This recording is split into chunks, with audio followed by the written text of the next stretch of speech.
Piraya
ખાંગણવાડીના ગોળને દેખી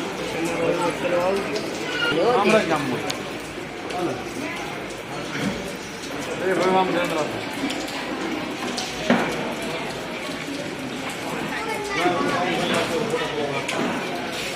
પેલા રામા તમને આમાં તમે આમ મોટો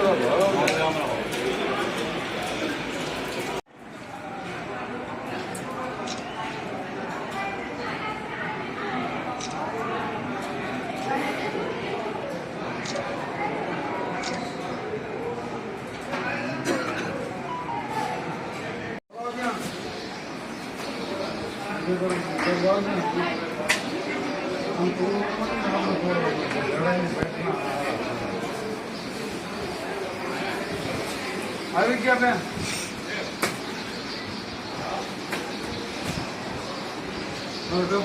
મારો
हनुमान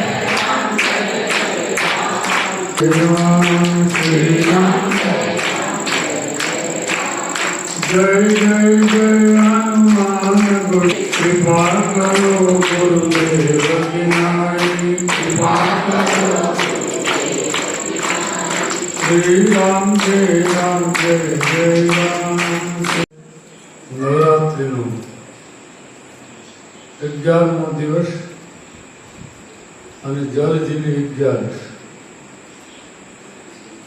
ઘણા લોકો એમ કહે કે ભગવાન કૃષ્ણ શ્રાવણ મહિનામાં જન્મ્યા અને પછી અને થોડોક સમય ગયા પછી અને જળ ઝીલવા લઈ ગયા, એવો એક અર્થ હશે. એક અર્થ આપણે રામદેવજી મહારાજના દશમના જન્મ પછી જે ઉત્સવમાં આપ બધા આવતીકાલે જોડાણા હતા, આરતીના ઉત્સવમાં, એમાં આજે આપણે ખબર છે કે મૂળજી નાનાલાલ મંડપ મફતમાં હાલત છે. આપણે ગિરીશભાઈના પત્ની શેઠ મહેશ બાપુ એમને હારે વાળા દીકરી જો હમણાં મારી જાદા એવા ફરતા હતા. પોતે વાણિયા છે, પંકજના ઘરના છે, આમ તો મોદી કુટુંબ ગણાય. એટલે એ બધા ભાવનગર કુકરૂ આજના સાત્વિક બેઠા હતા, એમાં સણોસરાના ભાવનગરના બધા વર્ણના જુદા જુદા. આપ બધા બહેનો, વડીલો, યુવાનો અને મારા જય સિયારામ, જય ધન મહારાજ. જાજો સમય નહીં લેતા, ટૂંકમાં તે કે આપણે ઈશ્વરને અતિશય માનતા હોય. એક સવાલના જવાબમાં હું બોલું તો આપણે દુઃખી કેમ છીએ? જાતની ભક્તિ કરતા હોય, પૂજા કરતા હોય, ઈશ્વરની માળા કરતા હોય, કોઈનું ખરાબ ન કરતા હોય, છતાં આપણે દુઃખી કેમ છીએ? આ સવાલ મને 3 દી પહેલા પૂછ્યો હતો, પણ હું ભૂલી ગયો. પાછો ફરીને આવ્યો એટલે મેં કીધું પહેલો લઈ લઉં. એક વસ્તુ સમજી લે કે આપણે કોઈ પણ વ્યક્તિને થપાટનો ઘા મારી, કોઈ પણ વ્યક્તિ, અને એ માણસ આપણને ખબર ન હોય અને નાનો માણસ હોય અથવા અપંગ હોય, આપણે એને કંઈ ભૂલ થઈ ગઈ થપાટ મારી, આપણને કાંઈ ન કરી શકે. પણ 2 કલાક પછી હું તમને કહું, કોકની હારે આપણી ગાડી કે કોઈ પણ વસ્તુ આપણે ભટકાઈ જાય અને એને આપણને 7-8-10 વળગાડી દીધી, તો શું સમજવું? એકની 10 આવી ને, એનો અર્થ ઈ થયો ને, એકની 10 આવી. તો એક માણસ કોઈ પણને મારી નાખે તો એને તરત સજા કેમ નથી મળતી? તો એને કાંઈ ન હોય. એક માણસ કપટથી, હું તમને કહું, પૈસા ક્ષેત્રીને ખાઈ જાય, એને કાંઈ ન હોય. એક માણસ અધાધો 10 રૂપિયાની વસ્તુના 500 રૂપિયા કે, તો એને કાંઈ ન હોય. તો આપણે કયા ન્યાયને માનવું? એ પ્રશ્ન મારી આગળ આવ્યો. એટલે મને કે બાપુ, અમે આ પ્રશ્ન આપની આગળ સત્ય જાણવા માંગીએ. એટલે મેં એને એટલું કહ્યું કે ધુધરાશે આજથી ઘણા લોકો 14 જન્મનું કહે છે, ઘણા લોકો 52 જન્મનું કહે છે, પણ મૂળ 52 જન્મ ને પણ 14 જન્મ તો પાકા. મેં જાદુ જ સાંભળ્યું. 52 નહીં, 14 જન્મ પહેલા ધુધરાશે ભીલનો અવતાર હતો. એના દીકરીના લગ્ન કાંઈ હતા, અને એ વખતે એમ કહેવાય છે કે પશુને લાવીને કીધું કે આને જમણવાર આપવું પડે. એ વખતે તો વર્ષોની વાત છે, 5000 વર્ષ પહેલા. હવે બન્યું એવું કે પશુને ક્યાંથી લાવતા? એટલે કોકે એમ કહ્યું કે તમે વડલાઈ જાઓ, અને એક જંગલમાં એક વડલો બહુ મોટો છે ને એને ગીધ બહુ રહે. અને ગીધ મેં સારી રીતે રામજી મંદિરે અમે જોયેલા, આપે પણ ક્યાંક જોયા છે. કમસે કમ એનો વજન 10-12 કિલો હોય.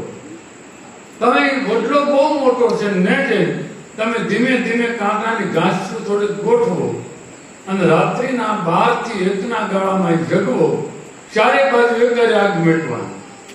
એમાં ઘણા પક્ષીઓ ભાગવા નહીં જઈ શકે, અમુક પડી જાય છે, બળી જાય, તો તમારે કંઈ ગોતવું ન પડે. વકીલને એમ થયું કોઈ વાંધો નહીં, મારે પ્રસંગ કાઢવું. અને એ વખતે એને એમ કહેવાય છે કે આવું બનાવ્યું યોજના અને પછી આગ મેકી, એમાં 100 ગીધનું મૃત્યુ થયું. 100 ગીધ ભગવાન આગળ ગયા. ટૂંકમાં કહું છું, શાસ્ત્રમાં લખેલું છે. 100 ગીધ ભગવાન આગળ જઈને કહ્યું કે પ્રભુ અમારો શું વાંક, અમે તો રાત્રિએ સૂતા હતા, એના ઘરે પ્રસંગ આવતો હતો ને અમને પાડીને અમારી ઈચ્છા કરી, એટલે અમારો શું વાંક? એટલે ભગવાન કે એને હું કર્મની સજા આપીશ, પણ આ અવતારે એને સજા નહીં મળે. એ કે તો ક્યારે? ત્યારે કે તમને 100 ગીધની મૃત્યુનું દંડ, એને 100 સામે જોવું પડે ને. એ કે તો ક્યારે? ત્યારે કે આજથી 14 જન્મ પછી એ રાજા બનશે, એના ઘરે 100 દીકરા થશે, પોતે અંધ છે, પોતાની પત્ની દેખતા હોવા છતાં આજે પાટો બાંધ્યો છે, માં સતી હશે, અને એ વખતે એના 100 દીકરા થાય. અને પછી એ મેદાનમાં યુદ્ધની અંદર ભગવાનનું કીધું નહીં માને, ધર્મનું કીધું નહીં માને, સત્યનું કીધું નહીં માને, અને ત્યારે એનું મૃત્યુ થાય ત્યારે તમે એ વખતે બધા ગીધો ને અવતાર લેજો. તમારી જેમ વેદના તમારા બાપને થઈ હોય એમ એને વેદના થાય, પણ આનો પ્રયત્ન 14 અવતાર સુધી તમારે વાટ જોવી પડે. પ્રભુ અમને ખબર કેમ રહે? ત્યારે કે હું યાદી આપીશ. ચાલો, સંકલ્પ કર્યો ને એ લોકોના આત્માને સ્થિર કરી દીધા. વર્ષો પછી એને જન્મ લીધો. આપ મહાભારતમાં સાંભળો કે ત્યાર પછી આવું બન્યું. તો નથી લાગતું કે આ જન્મમાં એનું કોઈ ધૃતરાષ્ટ્રનું કર્મ ખરાબ હતું? ભોજનાથ પણ જ્યાં ધરાતા નથી, કોઈને ઠપાક મારી, નથી કોઈને કુદ્રષ્ટિ કરી, નથી કોઈનું લઈ લીધું, નથી કોઈને માર્યા. આ બધાને ખબર છે ને. ગાંધારી સતી હતી, જેને પાટો ખોલ્યો તેના દીકરાને લોઢારો કરી દીધો, છતાંય ભોગવવું પડે. તો અહીંયા શું કામ ભોગવવું પડ્યું? અહીંયા એટલા માટે ભોગવવું પડ્યું કે સમૃદ્ધિ તમારી આગળ પુષ્કળ હોય, ધન તમારી આગળ પુષ્કળ હોય, પણ રાજસત્તા આંધળી આંખો એટલે દુર્યોધન જ પાકે, આંધળી ન થાય. અને એ વખતે એના ઘેરે આવું બન્યું. એટલે મારું કહેવાનું કે આપણે કોઈ પણ કર્મ કરવીને એને તરત રિઝલ્ટ ના આવે, અમુક તરત આવે, અમુક વાર લાગે. એટલે કોઈના મનમાં શંકા આવે કે હું માળા કરું સુખી થઈ જાઉં તો આજથી માળા બંધ કરી દીધી, હું પૂજા કરું અને સુખી થઈ જાઉં તો એને પૂજા બંધ કરી દેવા.